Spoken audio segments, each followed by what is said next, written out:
jadi di atap ya. di di genteng di situ kita ada CCTV dan terlihat gitu banaspatinya, ledakan banaspatinya terlihat. Intinya yang kita alamin ini berdua. Jangan sampai dialamin orang-orang.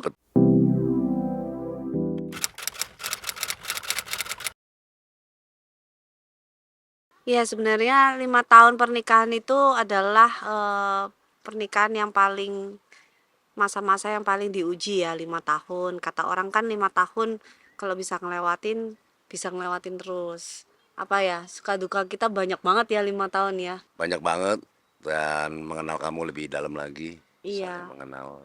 Jadi kita memang banyak kejadian-kejadian yang tak terduga yang terjadi selama pernikahan, dan itu juga pengalaman baru ya selama 5 tahun, dan kita tuh ngerasa kayak oh ternyata nikah itu kalau nggak kuat cintanya dan nggak kuat pengorbanannya pasti akan, ya bisa dibilang kan, kalau katanya orang kan banyak yang kawin cerai gitu. Ternyata perjuangannya tuh luar biasa banget. Apalagi selama 5 tahun ini aku punya anak itu langsung ya. Anak pertama langsung, anak kedua langsung, anak ketiga. Jadi dalam 5 tahun anaknya langsung tiga. Jadi itu butuh banget perjuangan, dan semuanya itu harus stabil gitu, dari emosional, dari mentalitas dan semuanya. Tapi ya happy sih di 5 tahun pernikahan ini kita masih bisa bersama. Tetap kalau disuruh pilih jomblo atau menikah, tetap saya mau menikah. Karena menikah itu sangat berarti dan Ibadah ya. ibadah dari yang di atas. 2025 kita menghadapi tantangan yang sangat di luar ekspektasi ya. Seperti yang di berita-berita yang pernah kita sampaikan, kuasa gelap dan segala macam yang hampir membuat rumah tangga kita hancur, berantakan, runtuh gitu. Tapi alhamdulillah, puji Tuhan, selalu ada orang baik yang membantu kita dan mendoakan kita. Dan kita juga lebih mendekat pada Tuhan sehingga sekarang juga lebih baik lagi semuanya ya kan. Terus Sorry. jadi semuanya sekarang membaik, jadi lebih baik lagi, dan kita tetap berharap makin tahun cobaan dan rintangan itu kita bisa hadapi dengan bijaksana dan dewasa gitu sih. Membuat kita semakin kuat dan semakin mengerti ya. Dan perjanjian yang kita pernah janji di altar itu Dibuktikan. dibuktikan sekali, kita diuji.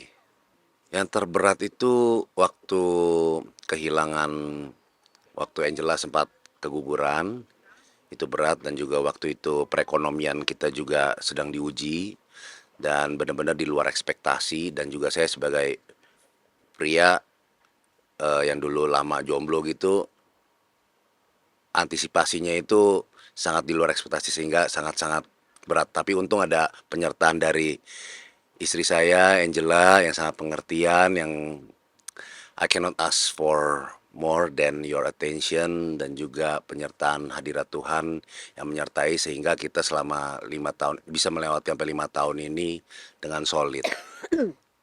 Nah, waktu itu kan kita udah sempat cerita ya di beberapa media juga bahwa memang kita eh, hampir bercerai gitu karena tiba-tiba suami minta cerai tanpa alasan, lalu kita sudah tidak apa ya, sudah tidak tidak apa ya, tidak sevisi misi lah. Kalau ngobrol itu sudah susah, terus kalau ngelihat mukanya itu udah bawaannya kayak benci ya waktu itu ya.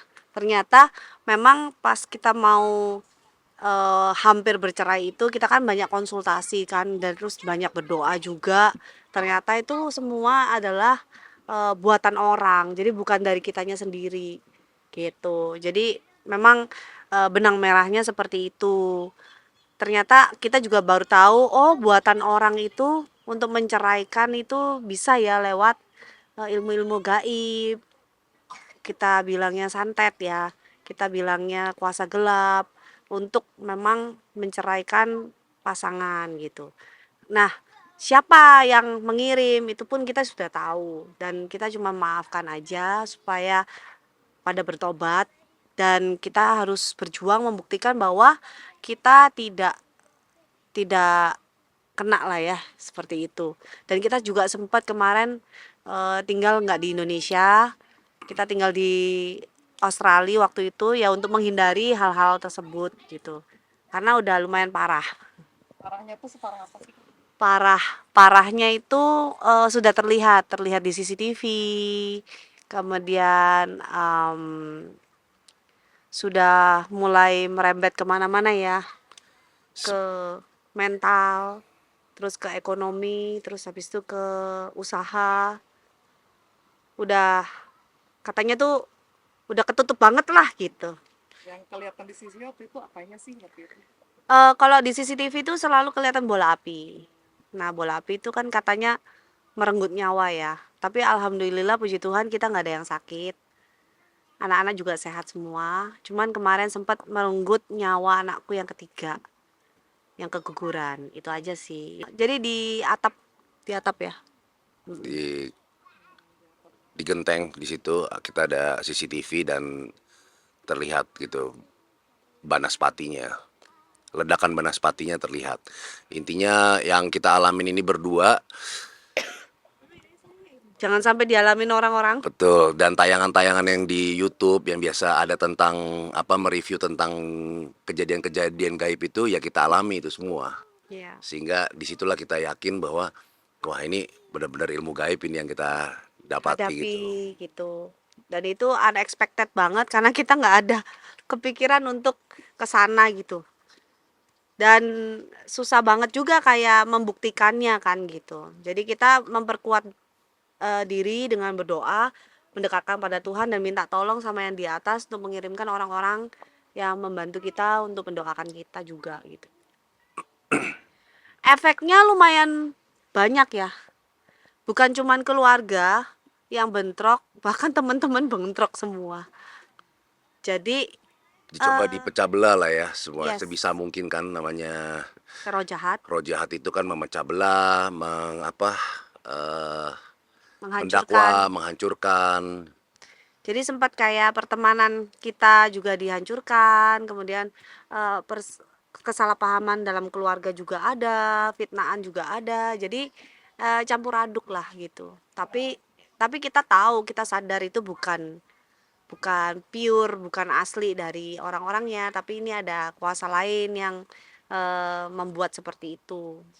Kalau orang tua sih enggak sih. Kalau orang tua malah nanya ada apa, nanya kabar dan malah mendoakan sih kalau orang tua. Lebih ke yang lain lah, keluarga, keluarga yang lain dan pertemanan gitu, partner kerja gitu. Jadi kayak dibikin salah paham semua gitu sih.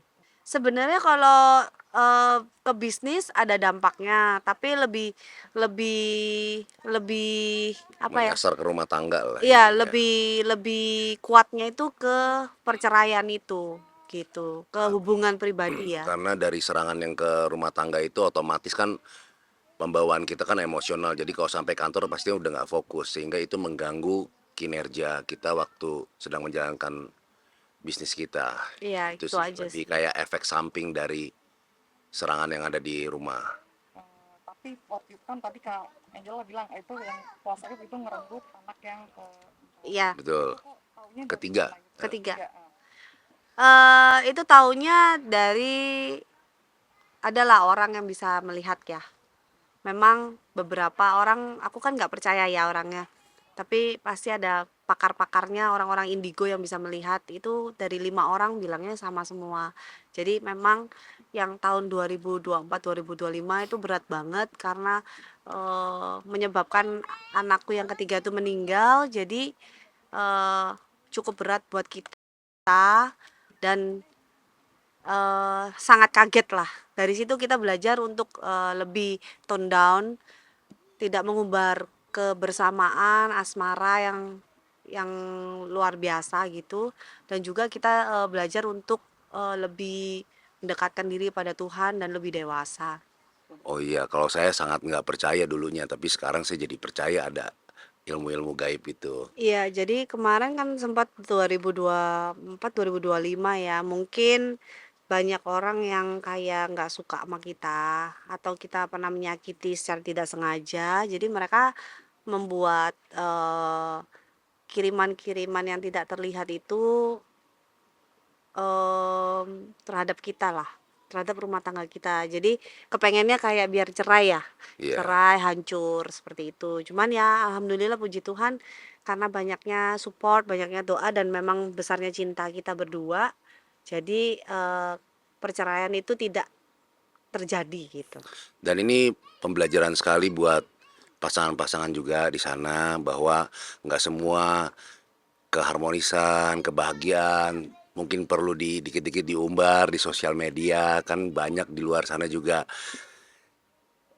jadi dengki dan iri hati dan ya Jadi itu ain. jadi ain dan ini introspeksi diri juga bahwa kebahagiaan ada kebahagiaan yang pantas untuk ditunjukkan, ada juga yang untuk di-keep private sehingga biar apa yang sudah diberikan Tuhan itu kebahagiaan tidak kita umbar-umbar secara yang akhirnya membuat orang jadi dengki dan memberatkan kita juga.